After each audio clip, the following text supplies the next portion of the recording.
Dalam video amatir memperlihatkan belasan kendaraan bak terbuka yang memuat 1.000 lebih tabung gas LPG 3 kg diamankan polisi saat menggelar razia.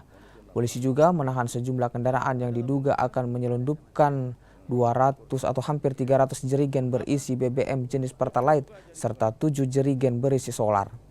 Dugaan penyelundupan BBM terungkap atas informasi warga yang curiga dengan aktivitas sejumlah kendaraan yang melintas di waktu tertentu keluar dari wilayah Sulawesi Tenggara. Polisi belum menetapkan tersangka dan masih melakukan penyelidikan. Untuk barang bukti yang dapat kami amankan, selain dari 10 mobil tersebut, ada 253 jerigen, yaitu terkait dengan BBM, dan 968 tabung gas LPG ukuran ataupun yang 3 kg.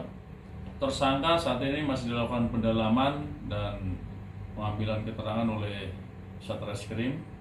Apabila nanti dari barang bukti yang diamankan dan orang-orang yang diamankan tersebut terbukti melakukan tindak pidana, akan kami lakukan proses lidik-sidik lebih lanjut.